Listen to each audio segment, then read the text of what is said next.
Let's take a look at this comment from the Blind Assassin. He was asking me if there's any karma, and I'm assuming he's talking about for a female. After a girl puts you into the friend zone, does she face any karma? Now, the first thing you have to remember is that women do not possess the ability to properly select a mate.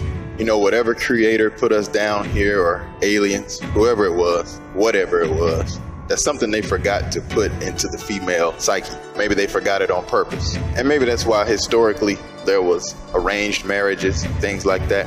Women aren't supposed to be choosing their mates anyway. So that's the first thing. And I don't really believe in karma, but I do believe that results come from certain behaviors. When those behaviors continue and when they become habits, I think it increases the likelihood of certain results. So no, I wouldn't necessarily call it karma, but I think the results are similar.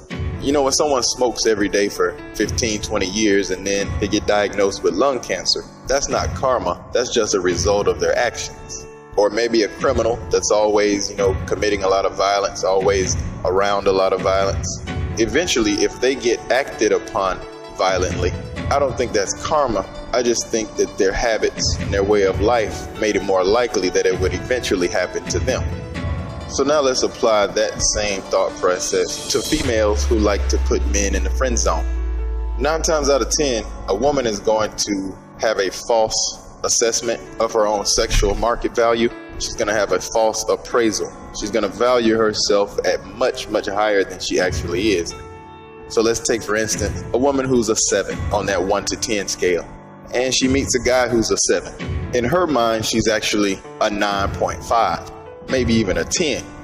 So that guy who's a 7, she's not going to see him as her equal. She's going to see him as beneath her. She's not going to see him as anyone worthy of actually being with, but she will put him in the friend zone and see if she can use him for one thing or another. But keep in mind, she's not really a 10, she's just a 7. So what is she going to do? She's going to seek out men that are 9s and 10s, thinking that she's on their level, thinking that they have the same value. And what will happen is those men will end up friend zoning her. Like, she'll just be one of 5 or 6 women that he's dealing with at any given time. But because he's, a 9 or a 10, she'll take him seriously. She may open up emotionally to him and set herself up for disappointment. And then when she finds out that she's just one of his 6 or 7 women, she becomes heartbroken, and now she's making videos about how there's no good men around and how all men are dogs. She was alpha widowed, but it was by her own choice. She friend zones a guy who very well may have treated her a whole lot better, may have even taken her seriously, and she probably would have ended up a whole lot happier in the end with that guy that was, closer to her same sexual market value. So she priced herself out with her false appraisal, and now she gets friend zoned. So no, I wouldn't call that karma. I just think that's the result of her bad habits.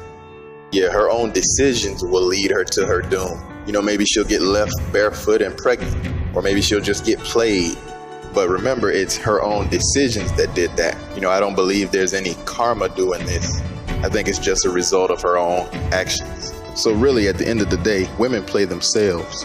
Her emotional dysfunction, all of her insecurities, end up making it to where she actually plays herself. This is God King. This is God King. This is God King. This is God King. This is God King.